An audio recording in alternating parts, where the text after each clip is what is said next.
Alors, je vais t'expliquer le fonctionnement de l'OM10, donc il ressemble à ça. T'as deux piles ici que tu peux enlever, tu sais, avec une pièce pour ouvrir le truc. Je sais plus ce que c'est comme pile, mais ça se trouve sur internet. Dans mon appareil, là, j'ai pas de pile, j'ai pas de pellicule, donc je vais te montrer au moins pour ouvrir, mais a priori, tu sais faire.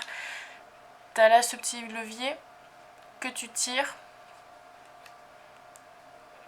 haut et ça s'ouvre à l'intérieur. Donc tu mets ta pellicule, tu refermes, tac. T'as sur quasiment tous les objets, tous les Olympus OM10, t'as exactement le même objectif. Donc c'est un 50 mm qui ouvre à 1.8, ce qui est franchement pas mal. Attends que si j'arrive à faire une mise au point. Voilà. C'est franchement cool, ça fait des bonnes photos de nuit. Moi j'ai jamais été déçue, j'ai toujours fait des trucs assez chouettes avec. C'est un appareil dont je me sers depuis je dirais 4-5 ans. On a sur cet appareil là un petit boîtier là de vitesse, je crois qu'on voit rien ici, qui s'enlève comme ceci, tu tires. Donc normalement c'est vendu avec tous les OM10. Ouais, ça arrive que parfois quand on en achète, ce petit bout plastifié là n'y est pas. Alors c'est le mode manuel pour les vitesses. Donc c'est une petite roue qui va de 1 jusqu'à 1000, ce qui est franchement chouette. Et qu'on replace ici. Tac.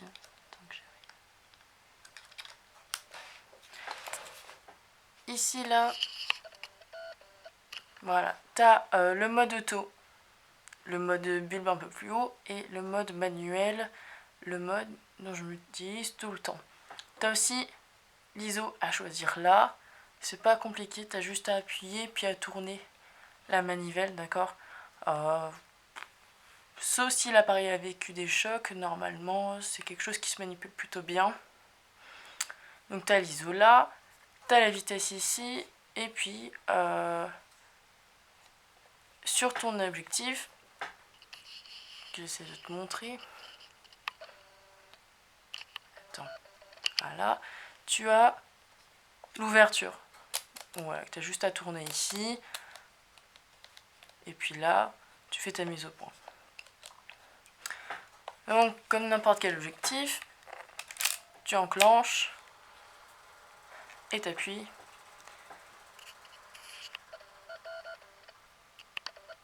Ici, bon, j'arrive pas à faire une mise au point, voilà, ici, hop, ça fait ce bruit.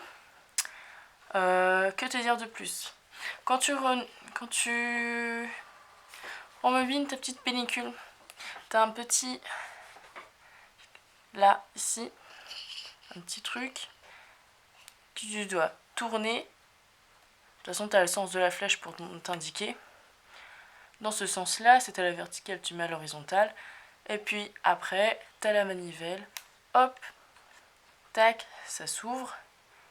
Et puis tu tournes, et puis après, c'est fini. C'est un appareil très très simple d'utilisation. Je pense que tu devrais t'en sortir assez facilement puisque tu as déjà pratiqué ce genre d'appareil, tu connais l'argentique. Je sais pas quoi te dire d'autre. Ici, t'as un mode pour le retardateur. Moi, je m'en suis jamais servi parce que je vois pas pourquoi je m'en servirais. T'as le mode bulbe aussi, mais j'ai déjà dit. Et t'as un petit truc ici, au-dessus de l'ISO, pour régler l'exposition, si tu veux que ce soit surexposé, sous-exposé. Mais pareil, moi, je m'en sers pas. À l'intérieur du viseur, tu vas avoir, bon je pourrais pas te montrer du coup, mais à l'intérieur du viseur, tu auras à gauche un indicateur avec une petite LED rouge, un indicateur de lumière en fonction de la vitesse, qui va donc alors que je te dise, de 1 jusqu'à 1000 de vitesse. Et puis c'est lui qui va te dire à peu près à combien tu vas devoir te situer pour faire ta photo. Il est très fiable, vraiment très fiable. Moi je m'en sers souvent. Et puis c'est tout. Après c'est un appareil qui est quand même assez robuste. Moi il a survécu beaucoup de choses. Il a été dans la neige à 1500 mètres d'altitude, il est tombé par terre, il a vécu la canicule à plusieurs reprises et tout s'est très bien passé. Je trouve que c'est quand même un très bon investissement et malheureusement c'est dommage pour toi que tu doives le payer 90 balles parce que ça n'en vaut pas plus de 50. Voilà, j'espère que tu vas l'acheter parce qu'il est quand même très très chouette. Et voilà.